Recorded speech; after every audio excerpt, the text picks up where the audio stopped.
Hello.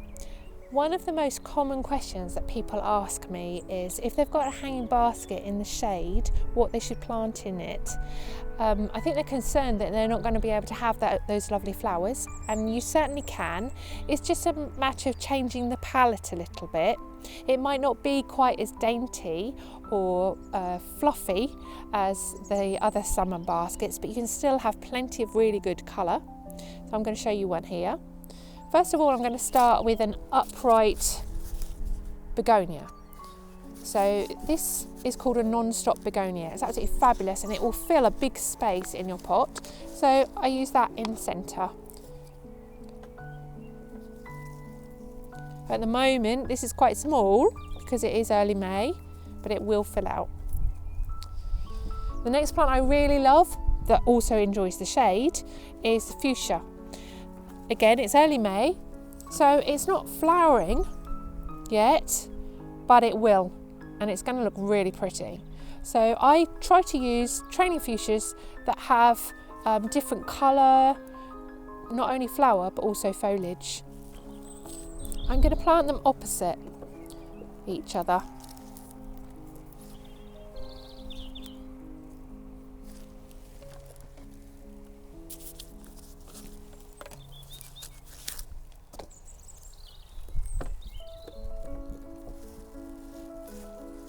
Another flower that still looks quite dainty, but does tolerate partial shade, is your bacopa. I'm going to use this.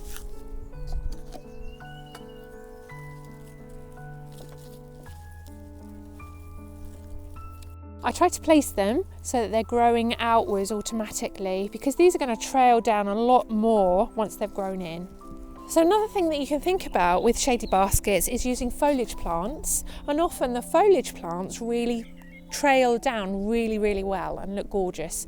You want to think about what your backdrop is. So if you've got a red brick wall, you might want to put something light against it, but if you've got a lighter wall, you might want to put something a little bit darker. So I've got two options for that grow really well in the shade.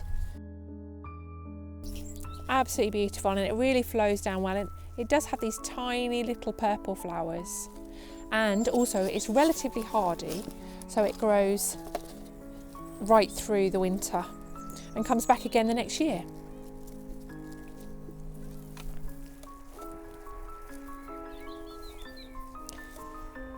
If on the other hand you want something that's a brighter colour, this is a Lysimachia.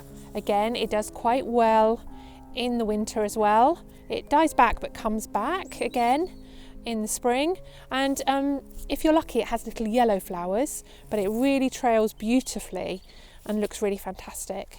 So I've placed each plant in a different part of my basket. I'm using a 14-inch basket here, and in that case you would usually use 4 trailers, one in each portion of the basket, and then I place an upright flower in the middle. So there are 2 types of upright flowers that do particularly well in baskets that you wouldn't necessarily have thought. You would often see them planted out in the garden, but I found they work really well in the baskets. So there's a Busy Lizzie, and they come in all colours. So you can have the pale pink, the almost purple, and the white, and they will really spread and fill your basket really beautifully.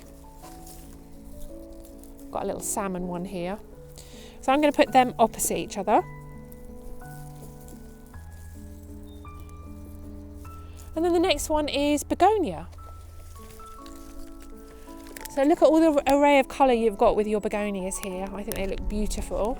Again, they grow upright, but because you've got your 4 trailing plants in other places, this will give you a little bit of a zing of colour.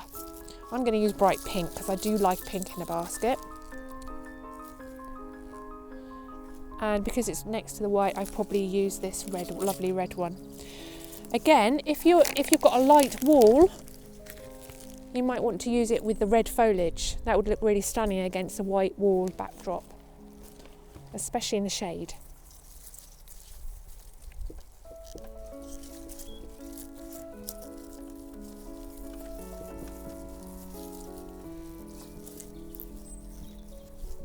And there you are.